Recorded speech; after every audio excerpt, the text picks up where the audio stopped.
Assalamualaikum warahmatullahi wabarakatuh. Kami dari kelompok 10 yang beranggotakan 4 orang. Yang pertama ada Nur Sofa, yang kedua ada Siti Ana, dan yang ketiga ada Novia Ila, dan yang terakhir ada saya, Triana Febriandi. Di sini kami mendapatkan materi tentang defining e-learning.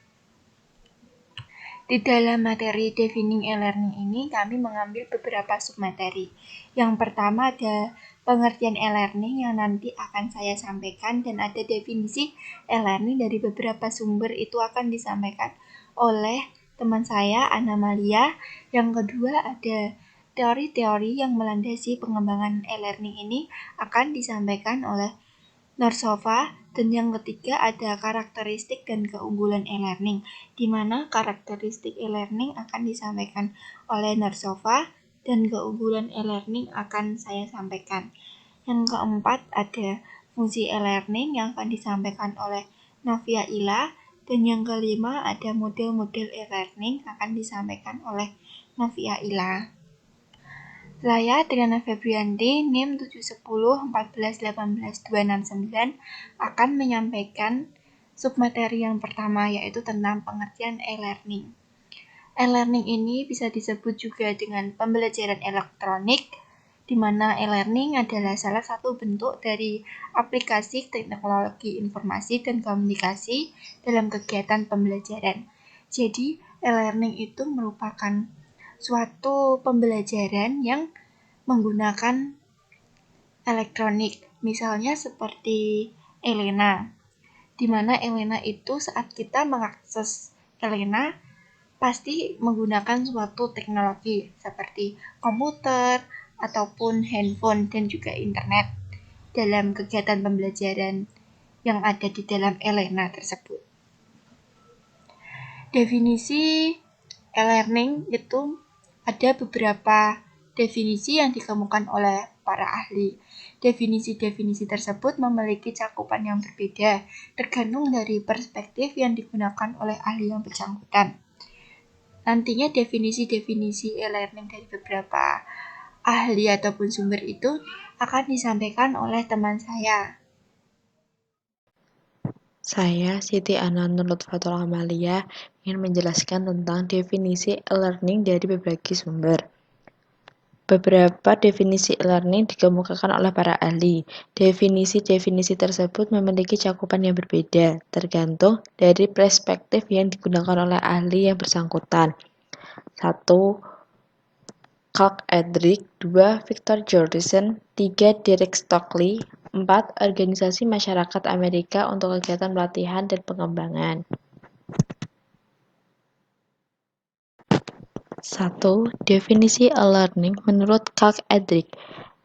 Ia menyatakan bahwa e-learning merupakan sebuah kombinasi antara proses, materi, dan infrastruktur dalam penggunaan komputer dan jaringannya, dalam rangka meningkatkan kualitas pada satu atau lebih bagian signifikan dari aspek-aspek rangkaian kegiatan pembelajaran. Termasuk diantaranya adalah aspek manajemen dan aspek pendistribusian materi pelajaran. 2. Victor Jorgensen. Ia mendefinisikan e-learning sebagai pengaplikasian teknologi dan mode pembelajaran inovatif untuk mengubah cara individu atau organisasi dalam mengakses ilmu pengetahuan dan memperoleh keterampilan baru. 3. Definisi e-learning menurut Derek Stockley. Ia menyatakan bahwa e-learning adalah proses penyampaian program pembelajaran, pelatihan, atau pendidikan secara elektronik. E-learning melibatkan penggunaan komputer atau alat elektronik dalam berbagai cara untuk menyediakan bahan-bahan pelatihan, pendidikan, atau pembelajaran.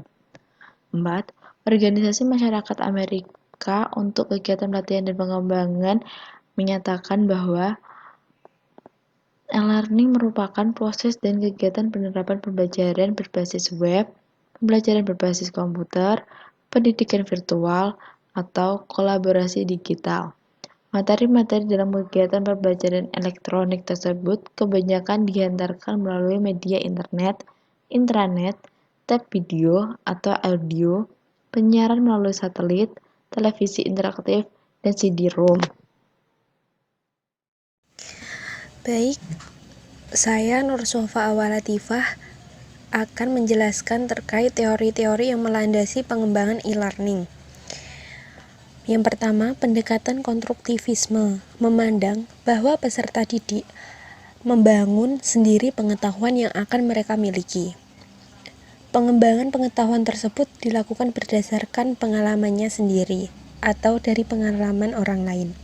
Unsur terpenting dalam teori ini ialah seseorang membina pengetahuan dirinya secara aktif dengan cara membandingkan informasi baru dengan pemahamannya yang sudah ada. Bahan pengajaran yang disediakan perlu mempunyai berkaitan dengan pengalaman peserta didik untuk menarik minat mereka. Konstruktivisme memiliki kaitan erat dengan pembelajaran elektronik atau e-learning. Karena dalam e-learning, siswa melakukan pembelajarannya sendiri secara mandiri melalui bahan-bahan ajar yang disampaikan melalui situs web. Kemudian yang kedua, pembelajaran terkondisi. Pendekatan terkondisi pertama kali dikemukakan oleh Jean Leaf dan Etienne Wenger pada tahun 1991 sebagai sebuah model pembelajaran dalam suatu komunitas belajar. Teori ini juga bisa menjadi pendukung bagi pembelajaran elektronik atau e-learning, di mana dalam aplikasinya peserta didik bisa saling berinteraksi dalam sebuah forum, mailing list, chatbox, atau bulletin board untuk saling bertukar informasi dan membangun pemahaman bersama terhadap suatu materi pembelajaran.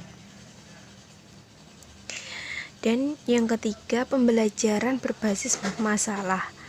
Pembelajaran berbasis masalah merupakan sebuah strategi pembelajaran yang berpusat kepada peserta didik, di mana peserta didik bekerja secara kolaboratif untuk memecahkan masalah dan menyerap intisari dari pengalaman belajar mereka untuk dijadikan sebuah pengetahuan. Dalam e-learning, teori ini bisa diterapkan saat peserta didik dituntut untuk berkomentar terhadap mata pelajaran yang diberikan. Komentar dari mahasiswa tersebut kemudian akan dijadikan sebuah patokan oleh dosen untuk memberikan penilaian terhadap mahasiswa yang bersangkutan.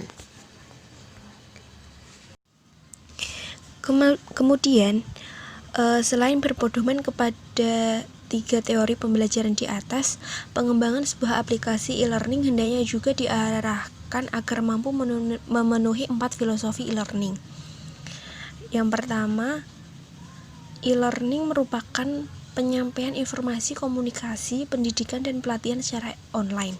E-learning menyediakan seperangkat alat yang dapat memperkaya nilai belajar secara konvensional atau model belajar konvensional, kajian terhadap buku teks, CD-ROM, dan pelatihan berbasis komputer, sehingga dapat menjawab tantangan perkembangan globalisasi. Kemudian e-learning tidak berarti menggantikan model belajar konvensional di dalam kelas, tetapi memperkuat model belajar tersebut melalui pengayaan konten dan pengembangan teknologi pendidikan. Kapasitas peserta didik amat bervariasi tergantung pada bentuk, isi, dan cara penyampaian. Makin baik keselarasan antar konten dan alat penyampaian dengan gaya belajar, maka akan lebih baik kapasitas peserta didik. Kemudian, pemanfaatan e-learning yang baik akan mendorong terciptanya lingkungan belajar yang berpusat pada siswa. Karena e-learning menuntut peserta didik untuk belajar secara mandiri dan mengkonstruk ilmu pengetahuannya sendiri. Berikut karakteristik e-learning. Yang pertama, daya tangkap siswa terhadap materi pembelajaran tidak tergantung kepada guru, karena siswa mengkonstruk sendiri ilmu pengetahuannya melalui bahan ajar yang disampaikan melalui interface situs web.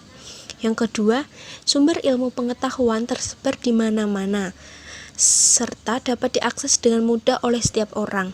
Hal ini dikarenakan sifat media internet yang mengglobal dan bisa diakses oleh siapapun yang terkoneksi ke dalamnya. Dan yang ketiga, pengajar atau lembaga pendidikan berfungsi sebagai mediator atau pembimbing. Kemudian diperlukan sebuah restrukturisasi terhadap kebijakan sistem pendidikan, kurikulum, dan manajemen yang dapat mendukung pemanfaatan teknologi informasi dan komunikasi untuk pendidikan secara optimal. 4 karakteristik di atas merupakan hal yang membedakan e-learning dari kegiatan pembelajaran secara konvensional.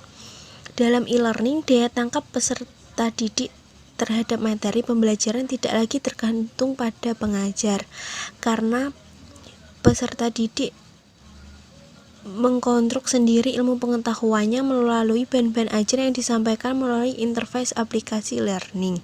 Hal ini dikarenakan sifat media internet yang global dan bisa diakses oleh siapapun yang terkoneksi di dalamnya. Selanjutnya yaitu tentang keunggulan e-learning yang akan saya sampaikan. Saya Triana Febrianti. Di sini ada beberapa keunggulan e-learning. Yang pertama ada interactivity atau interaktivitas, yang mana tersedianya jalur komunikasi yang lebih banyak, baik secara langsung seperti chatting atau messenger, atau secara tidak langsung seperti forum atau buku tamu. Jadi keunggulan e-learning yang pertama itu tersedianya jalur komunikasi yang lebih banyak, seperti misalnya di dalam pembelajaran e-learning ini bisa menggunakan fitur seperti chatting atau messenger, dan juga bisa menggunakan fitur seperti forum untuk berdiskusi. Yang kedua ada independensi atau kemandirian, di mana fleksibilitas dalam aspek penyediaan waktu, tempat, pengajar, dan bahan ajar. Hal ini menyebabkan pembelajaran menjadi lebih terpusat kepada siswa.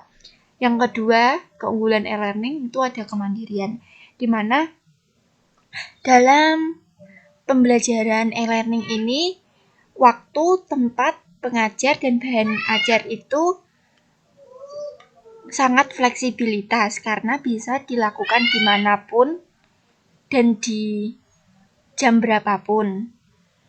Yang nantinya pembelajaran e-learning ini akan mengakibatkan siswa lebih mandiri karena pembelajaran tersebut berfokus atau terpusat kepada siswa. Yang ketiga ada accessibility atau aksesibilitas, di mana sumber-sumber belajar menjadi lebih mudah diakses melalui pendistribusian di jaringan internet dengan akses yang lebih luas daripada pendistribusian sumber belajar pada pembelajaran konvensinya. Jadi keunggulan e-learning yang ketiga ini, bahan ajar yang ada di pembelajaran e-learning ini sangat luas dan mudah diakses karena bisa dicari di internet. Jadi lebih banyak dan mudah diakses. Yang keempat ada enrichment atau pengayaan, di mana kegiatan pembelajaran, prestasi, mata kuliah, dan mata pelatihan dan materi pelatihan sebagai pengayaan memungkinkan penggunaan perangkat teknologi informasi seperti video streaming, simulasi, dan animasi. Jadi untuk penggunaan materi kuliah yang memungkinkan untuk menggunakan teknologi seperti video atau animasi itu bisa menggunakan pembelajaran dengan sistem e-learning ini. Terima kasih.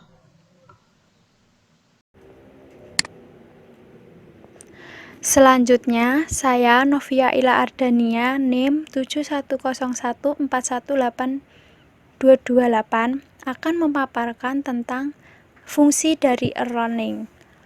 Fungsi dari e-learning ada 3. Yang pertama, sebagai suplemen. E-learning dikatakan sebagai suplemen apabila peserta didik mempunyai kebebasan memilih apakah akan memanfaatkan materi pembelajaran elektronik atau tidak. Dalam hal ini, tidak ada kewajiban atau keharusan bagi peserta didik untuk mengakses materi pembelajaran. Yang kedua, ada komplement.